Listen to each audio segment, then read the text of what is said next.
Welcome back to 8th Standard Civics class. Dear students, today we'll discuss about third chapter Civics. Why do we need a parliament? India is a democratic country. We in India pride ourselves being a democracy. Here we will try and understand the relationship between the ideas of participation, decision making, and the needs for all democratic government to have the consent of the citizens. In this chapter, we will discuss about the ideas inspired by the people of various backgrounds joined the struggle for independence. We also discuss how the parliament enables the citizen of India to participate in decision making and control the government. We'll discuss about functions of parliament. We'll also discuss the functions of prime minister.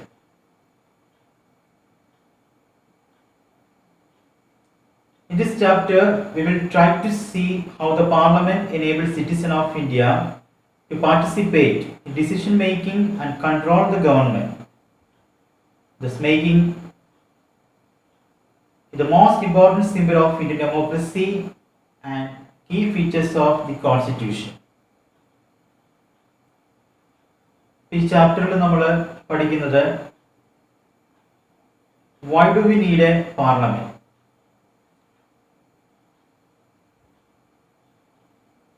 പാർലമെന്റിന്റെ ആവശ്യകത അതെന്താണ്, അതെന്തെങ്കിലും ഉണ്ടോ എന്നതിനെപ്പറ്റി നമ്മൾ പഠിക്കുകയാണ്. ജനാധിപത്യ രാജ്യത്ത് തീരുമാനങ്ങൾ എടുക്കുന്നതിൽ രാജ്യത്തെ പൗരന്മാരുടെ അഭിപ്രായങ്ങൾ പരിഗണിക്കുന്നതിന്റെ ആവശ്യകത എന്തെല്ലാമാണ്? നമുക്കറിയാം, ജനാധിപത്യ രാജ്യത്തില് ജനങ്ങൾ അവരുടെ ഭരണാധികാരികളെ തിരഞ്ഞെടുക്കുന്നു. അങ്ങനെ തിരഞ്ഞെടുക്കുമ്പോൾ അവർക്ക് ഇഷ്ടമുള്ള ആളുകളെ അവർ തിരഞ്ഞെടുക്കുകയാണ്, കഴിവുള്ളവരും അതുപോലെ തന്നെ അവരുടെ ആവശ്യങ്ങൾ പരിഗണിക്കുന്നവരുമാണ്. അങ്ങനെ അവർ റെപ്രസെൻറ്റേറ്റീവ്സ് ഭരിക്കുന്നു. അപ്പോൾ അവർ ഒരു നിയമം ഉണ്ടാക്കുമ്പോൾ, നിങ്ങൾ തീരുമാനങ്ങൾ എടുക്കുമ്പോൾ ജനങ്ങളുടെ കൺസെന്റ് നേടേണ്ടതിൻ്റെ ആവശ്യകതയുണ്ട് എന്നതിനെപ്പറ്റി നമ്മൾ ഈ ചാപ്റ്ററിൽ പഠിക്കുന്നു. ഇന്ത്യയിൽ നമ്മൾ ഫോളോ ചെയ്യുന്ന ഭരണരീതി എന്ന് പറയുന്നത് ജനാധിപത്യമാണ്, ഡെമോക്രസിയാണ്. ഇവിടെ നമ്മൾ റെപ്രസെൻറ്റേറ്റീവ്സ് ഭരിക്കുന്നു. അപ്പോൾ നമുക്ക് എന്തെങ്കിലും റോളുണ്ടോ, സിറ്റിസൺസിന് എന്തെങ്കിലും റോളുണ്ടോ എന്നതിനെപ്പറ്റി നമ്മൾ ഈ ചാപ്റ്ററിൽ ഡിസ്കസ് ചെയ്യുന്നു. ഈ പ്രധാനമായിട്ട് നമ്മൾ ഡിസ്കസ് ചെയ്യുന്ന കാര്യങ്ങളെ പറ്റി നമ്മൾ ഒന്നുകൂടെ പറയുകയാണ്. Relationship between the ideas of participation in decision making, functions of parliament, functions of prime minister. We'll also discuss the definition of universal franchise. These are the things we will discuss in this chapter.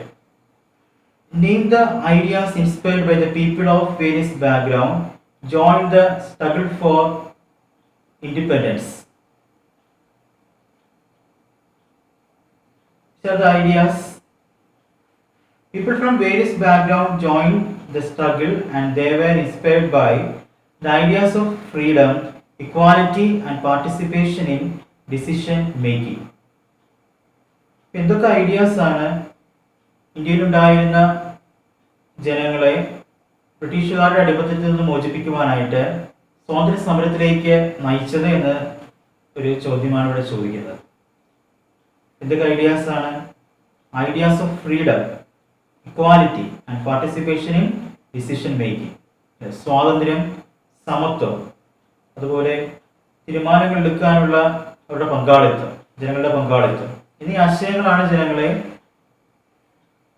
ബ്രിട്ടീഷുകാർക്കെതിരെ പോരാടുകയും സ്വാതന്ത്ര്യം വേണമെന്നുള്ളൊരു ആഗ്രഹത്തിലേക്ക് അവർ നയിക്കുകയും ചെയ്തത്. What was the condition of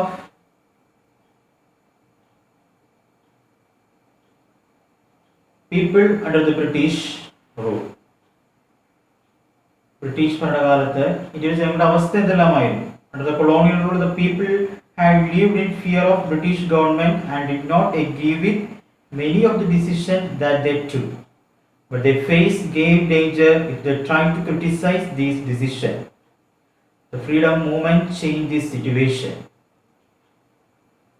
1947 August 15 നമുക്ക് സ്വാതന്ത്ര്യം ലഭിച്ചത്. അതിനു മുമ്പ് നമ്മൾ ബ്രിട്ടീഷുകാരുടെ ആധിപത്യത്തിന് കീഴിലായിരുന്നു. വളരെ കാലത്തെ സഹന സമരങ്ങളിലൂടെയും പ്രക്ഷോഭങ്ങളിലൂടെയും വിവിധ സമൂഹങ്ങൾ പങ്കെടുത്തതിന്റെ ഫലമായിരുന്നു നമുക്ക് ലഭിച്ച സ്വാതന്ത്ര്യം. സ്വാതന്ത്ര്യം, സമത്വം, തീരുമാനങ്ങൾ എടുക്കുന്നതിൽ പൗരന്മാരുടെ പങ്ക് എന്നീ ആശയങ്ങൾ ആകൃഷ്ടരായാണ് ഇന്ത്യയിൽ വിവിധ വിഭാഗങ്ങളുള്ള ജനങ്ങൾ ഒരുമിച്ച് ഫ്രീഡം മൂവ്മെന്റിൽ അല്ലെങ്കിൽ സ്വാതന്ത്ര്യ സമരത്തിൽ പങ്കെടുത്തത്. ബ്രിട്ടീഷുകാരുടെ കാലത്ത് ജനങ്ങൾ ഭയത്തോടുകൂടിയാണ് ജീവിച്ചത്. ബ്രിട്ടീഷുകാർ എടുക്കുന്ന പല ഡിസിഷൻസും നമുക്കെതിരായിട്ടുള്ളതായിരുന്നു. അപ്പോൾ നമ്മളതിനെ എതിർത്തിരുന്നു. അപ്പോൾ ബ്രിട്ടീഷുകാർക്കെതിരെ നമ്മൾ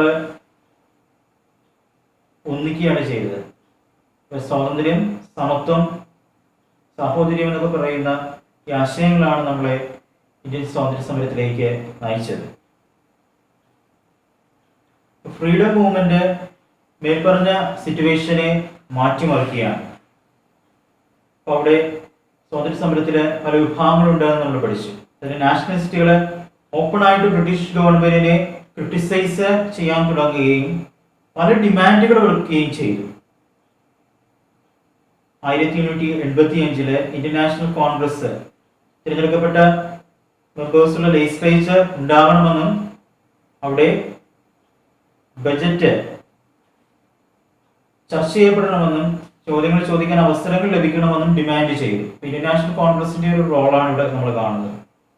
ഫ്രീഡം മൂവ്മെന്റിൽ അവര് ചർച്ച ചെയ്യുക, തിരഞ്ഞെടുക്കപ്പെട്ട ഒരു ലെജിസ്ലേറ്റീവ് അസംബ്ലി ഉണ്ടാവുക, നിയമനിർമ്മാണ സഭ ഉണ്ടാവുക എന്നൊരു ആശയം ആദ്യമായിട്ട് മുന്നോട്ട് വെച്ചത് ഇന്ത്യൻ നാഷണൽ കോൺഗ്രസ് ആണ്. അതിനുശേഷം 1909 ഗവൺമെന്റ് ഓഫ് ഇന്ത്യ ആക്ട് വരികയാണ്. ചില ഇലക്റ്റഡ് റെപ്രസെന്റേറ്റീവിന് റെപ്രസെന്റേഷൻസ് അനുവദിക്കുകയാണ്.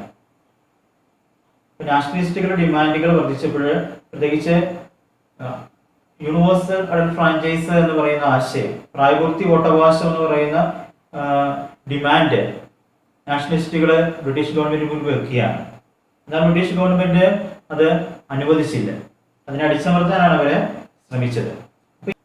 ഈ സിറ്റുവേഷനിലാണ് ഇന്ത്യയിലെ ജനങ്ങൾക്ക് തങ്ങളുടെ തിരഞ്ഞെടുക്കപ്പെട്ട പ്രതിനിധികളെ ഭരിക്കണം എന്ന ആശയം അവരുടെ ചിന്തയിലേക്ക് വരുന്നത്.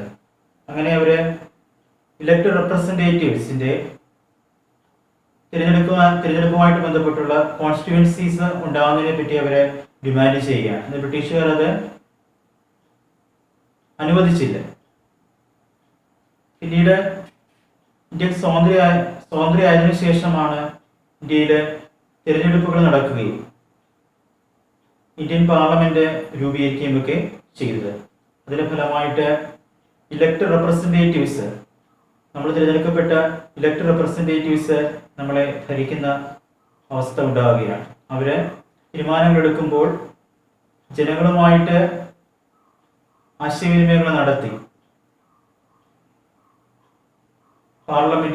അതുപോലെ തന്നെ പാർലമെന്റിലെ ചർച്ചകളും മറ്റു കാര്യങ്ങളും ഒക്കെ അവർ പങ്കെടുത്തുകൊണ്ട് ചോദ്യങ്ങളൊക്കെ ചോദിച്ചുകൊണ്ട് അങ്ങനെ ഭരണ പ്രക്രിയ സുഗമമായിട്ട് നടക്കുന്ന ഒരു അവസ്ഥാവിശേഷമാണ് നമ്മൾ കാണുന്നത്. ഇപ്പോൾ പാർലമെന്റിന്റെ functions,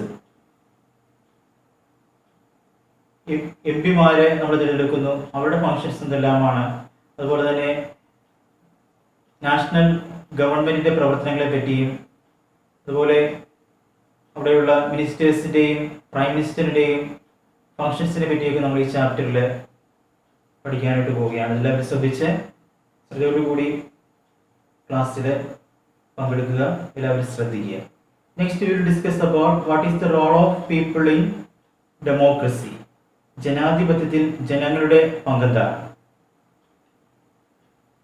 The basic idea in this kind of democracy is the individual or citizens is the most important person, and that is the principle that the government as well as other public institutions need to have the trust of the citizens.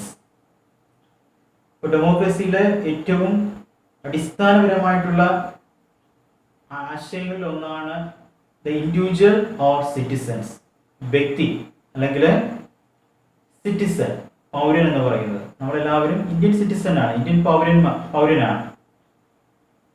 അപ്പോൾ നമുക്ക് രാഷ്ട്രത്തോടും അതുപോലെ തന്നെ നമ്മളെ ഭരിക്കുന്നവരെ പൗരന്മാരോടും ചില കടമകളുണ്ട്, ഉത്തരവാദിത്വങ്ങളുണ്ട്, പരസ്പരം ബന്ധപ്പെട്ടിരിക്കുന്നവരാണ്.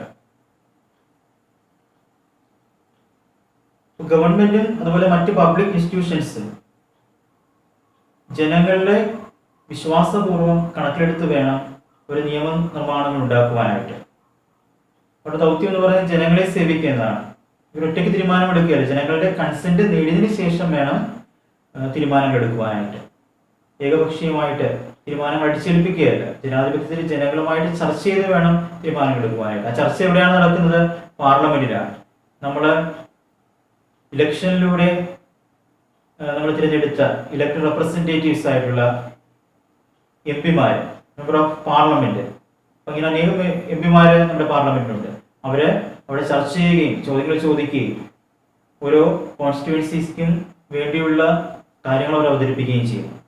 അങ്ങനെ പരസ്പരം ചർച്ച നടക്കുന്നു, കൺസെന്റ് നടക്കുന്നു.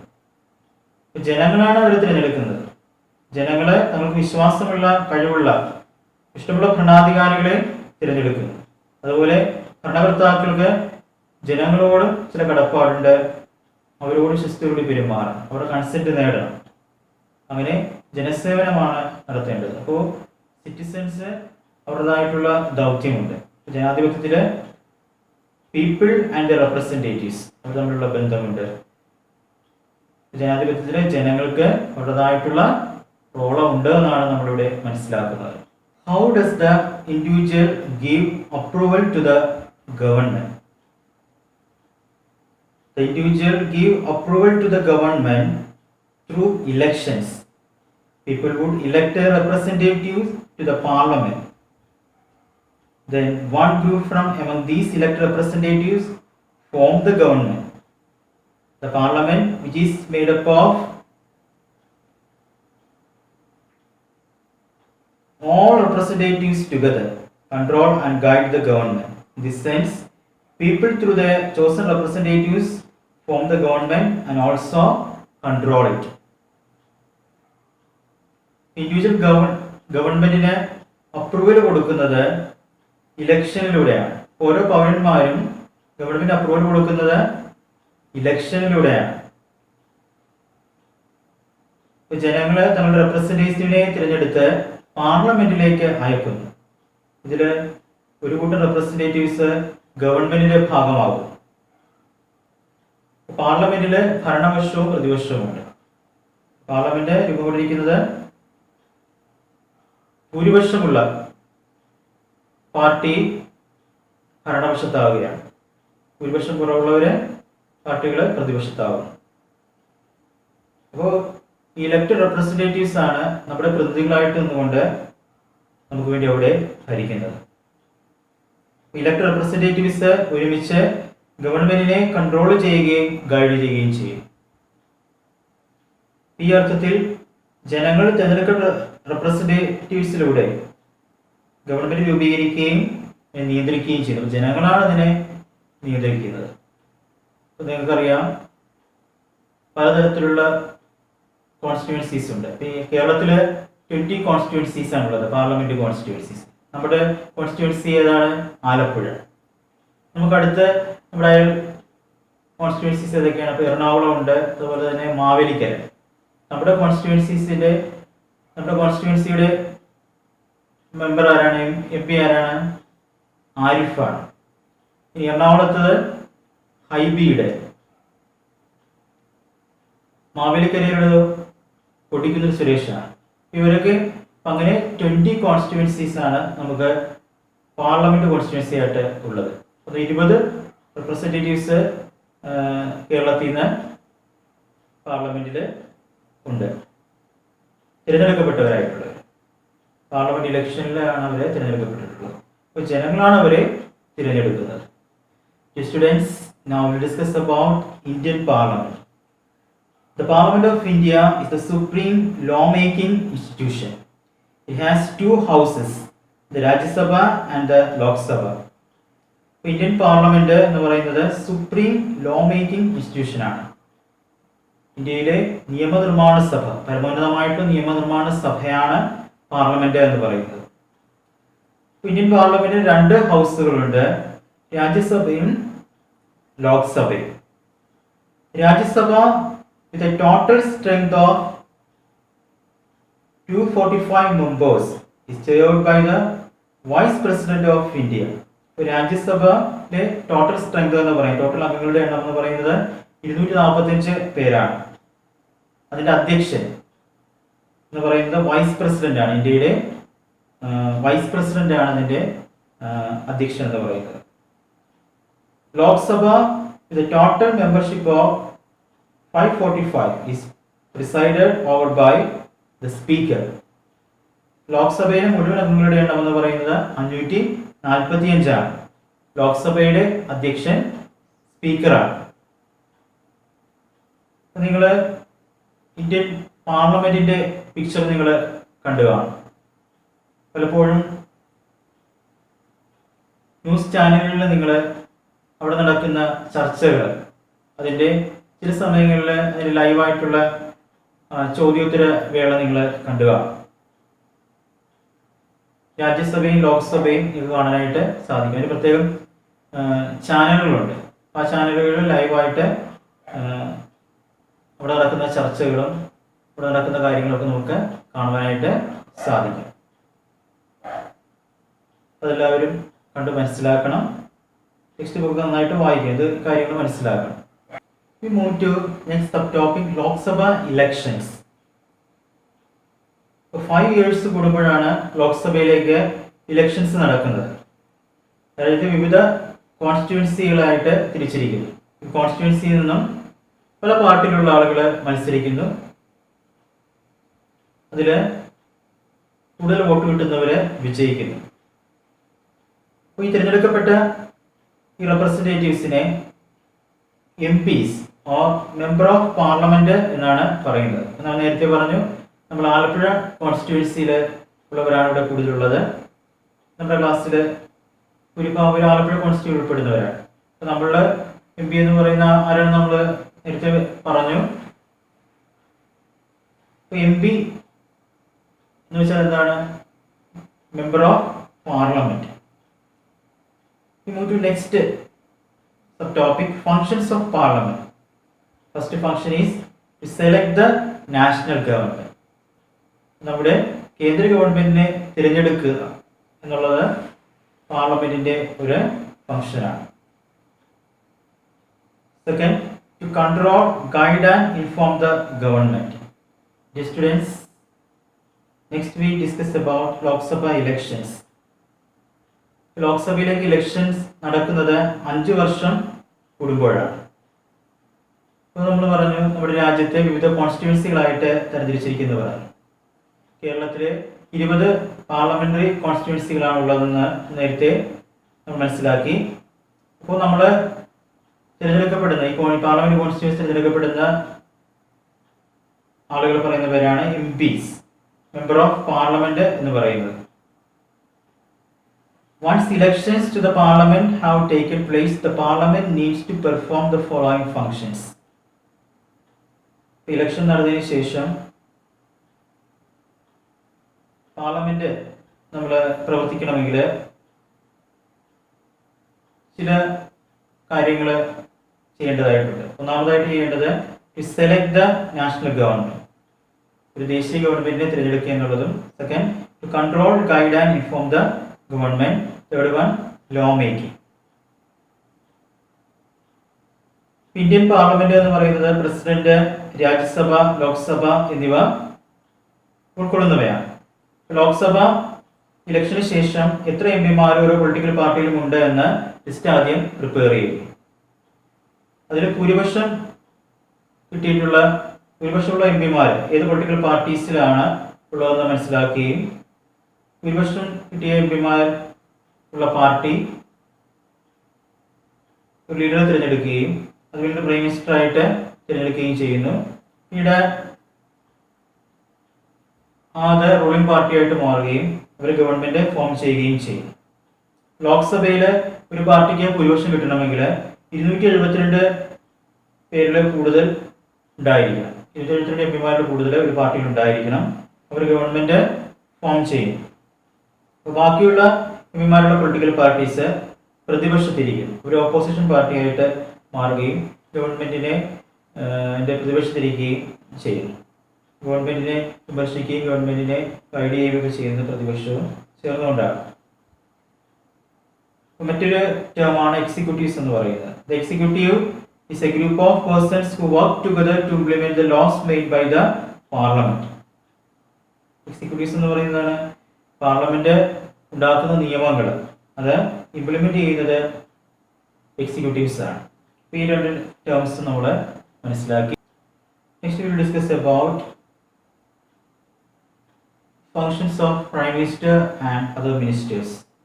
The Prime Minister of India is the leader of the ruling party in Lok Sabha. ലോക്സഭയിലെ റൂളിംഗ് പാർട്ടിയിലെ ലീഡറിനെയാണ് പ്രൈം മിനിസ്റ്റർ ആയിട്ട് തിരഞ്ഞെടുക്കുന്നത്. From the MPs who belong to his party, the Prime Minister select ministers to work with to implement the decisions. അപ്പോൾ prime minister M പിമാരിൽ നിന്ന് മിനിസ്റ്റേഴ്സിനെ തിരഞ്ഞെടുക്കുന്നു. ഈ ministers ഒരു department നേതൃത്വത്തിൽ രാജ്യം ഭരിക്കുന്നു. ഇപ്പോൾ പലതരത്തിലുള്ള മന്ത്രാലയങ്ങളുണ്ട്. ഹെൽത്ത്, എഡ്യൂക്കേഷൻ, ഫിനാൻസ് എന്നിങ്ങനെ പല മന്ത്രാലയങ്ങളുമുണ്ട്. അതുമായിട്ട് ബന്ധപ്പെട്ട് ഇൻഡിപെൻഡൻ്റ് ആയിട്ടുള്ള മിനിസ്റ്റേഴ്സ് ഉണ്ട്. അതുപോലെ തന്നെ സഹമന്ത്രിമാർ ഉണ്ട്. നിങ്ങൾക്കറിയാം കേന്ദ്ര ഗവൺമെൻറ്റിലെ ഇൻഡിപെൻഡൻ്റ് ആയിട്ടുള്ള മിനിസ്റ്റേഴ്സ് ഉണ്ട്. അതുപോലെ ക്യാബിനറ്റ് മിനിസ്റ്റേഴ്സ് ഉണ്ട്, സഹമന്ത്രിമാരുണ്ട്. അപ്പം അങ്ങനെ അവരുടെ കാര്യങ്ങളെ പറ്റി നിങ്ങൾക്ക് വ്യക്തമായിട്ടുള്ളൊരു ധാരണ നിങ്ങൾ പത്രങ്ങളൊക്കെ വായിക്കുമ്പോൾ. Students, now we will discuss about the Rajya Sabha. The Rajya Sabha functions primarily as the representatives of State of India in the Parliament. The Rajya Sabha can also instate legislation and bill required to pass through Rajya Sabha in order to become a law. രാജ്യസഭയിലേക്ക് election നടക്കുന്നത് 6 വർഷത്തിലൊരിക്കലാണ്. State legislative അസംബ്ലീസിൽ നിന്നാണ് രാജ്യസഭയിലേക്ക് മെമ്പേഴ്സിനെ തിരഞ്ഞെടുത്ത് വിടുന്നത്. Total 233 elected മെമ്പേഴ്സാണ് അവിടെ ഉള്ളത്. 12 members nominated by the president. 12 മെമ്പേഴ്സിനെ president nominate ചെയ്യും. It therefore has an important role of reviewing and alerting the laws initiated by the Lok Sabha. Lok Sabha പാസ്സാക്കിയ നിയമങ്ങൾ രാജ്യസഭയിലേക്ക് വരുന്നു. രാജ്യസഭയിൽ അത് റിവ്യൂ ചെയ്യാനും അലോട്ട് ചെയ്യാനുമായിട്ടുള്ള അവകാശം രാജ്യസഭയിൽ ഉണ്ട്.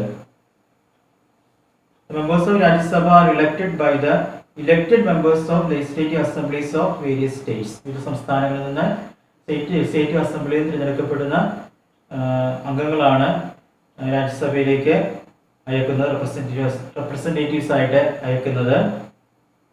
അവരുടെ കാലാവധി 6 വർഷമാണ്. ഈ ചാപ്റ്ററിൽ നമ്മൾ what is universal adult franchise എന്നതിനെ പറ്റി നമ്മൾ പഠിച്ചു.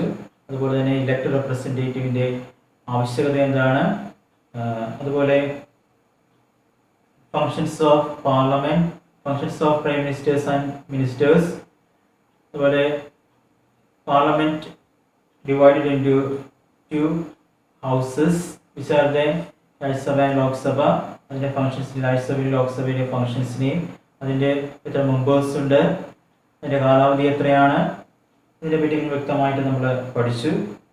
ഈ കാര്യങ്ങളെല്ലാവരും മനസ്സിലാക്കുകയും ടെക്സ്റ്റ് ബുക്ക് നന്നായിട്ട് വായിക്കുകയും അതിൻ്റെ നോട്ട് ഭംഗിയായി എഴുതി വയ്ക്കുകയും ചെയ്യണം. എല്ലാം നന്നായിട്ട് പഠിക്കുക. നല്ലൊരു ദിവസം എല്ലാവർക്കും ആശംസിക്കുന്നു. Thank you.